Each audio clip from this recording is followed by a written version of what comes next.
There's a tweezer for every service, but also for every artist. Sometimes artists think that they're just poor at lashes, and then they try a brand new tool and realize, wow, I'm actually not so bad at this. I just wasn't using the right supplies.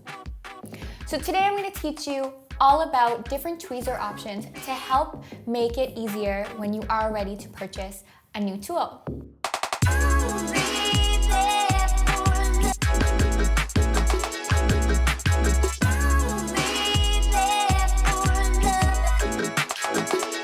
I'm going to offer some of my favorite tools, but I just want to note here that there's a different tool for everyone. So these are just guidelines. Sometimes artists use an isolation tweezer for classic pickup and a classic crane tweezer for an isolation. So the world is your oyster. You can use whatever you want as long as it works for you and never compromises your set.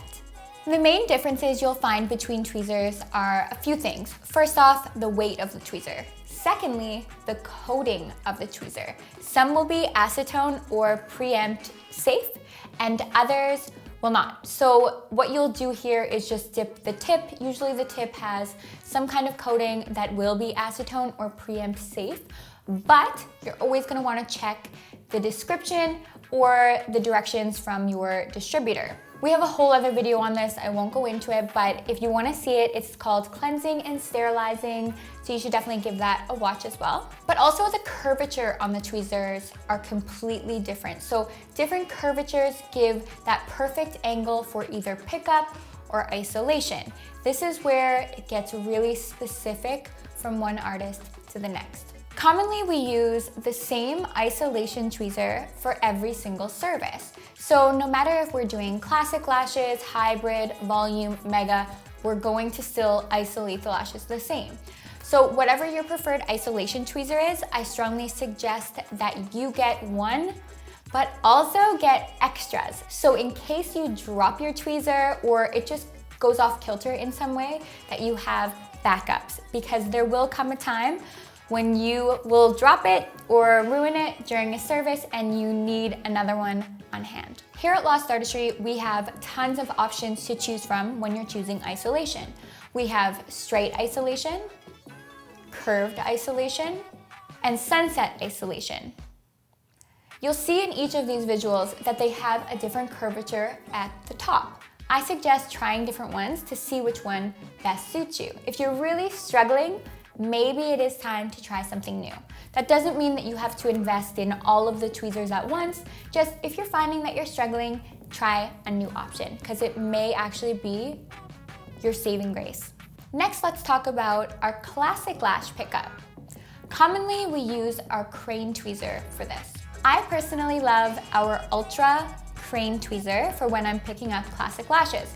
This is totally a preference thing. I like the grip, I like the weight, and I like the tip of the tweezer. I find it really easy to grip the lashes.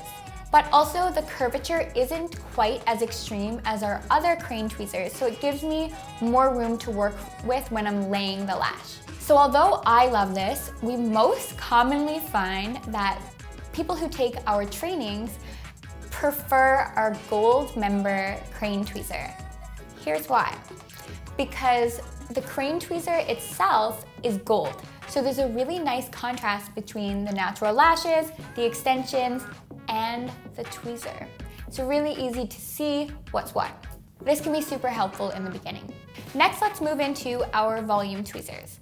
So when I say volume, I mean our hybrid, volume, and mega volume. They're all considered a volume tweezer. These come in all shapes and sizes. Literally, there are hundreds and hundreds and hundreds, probably thousands to choose from when it comes to volume tweezers. But the main thing you are looking for here is a sturdy tweezer that closes all the way across the tip of the tweezer, so the curvature of the tweezer. This is called the sweet spot, which is where both ends meet and close very tightly. This makes it easier to grip your fans. I personally moved from hand-making fans to using pro fans and all kinds of different hand-making techniques. So I actually have a ton of different volume tweezers that I use. For example, if I'm working with pro fans, I really like a light tweezer that has a very fine curvature at the tip.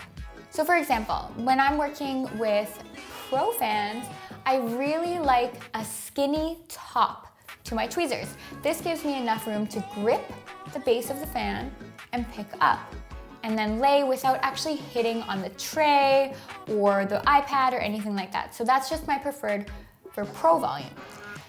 When I'm moving into Handmaking Volume, I work with our Gripopotamus boot when I'm fanning off the strip most commonly, or our Gripopotamus slim boot, which is what I almost always pinch with. And then when I'm doing the shimmy method, I do find I use our Gripopotamus crane tweezer.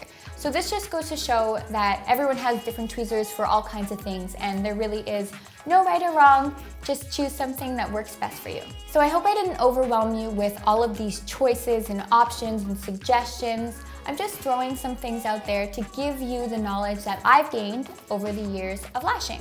I don't want you to take this as you have to buy all tweezers or you have to buy the most expensive tweezers. Just because a tweezer is super expensive does not necessarily mean that it is amazing. So just find one for you. And again, I stress, always have backups, because once it's broken, there is no fixing it. And the worst feeling, and I'm telling this to you because it's happened to me, is breaking your favorite tweezer during a service and not having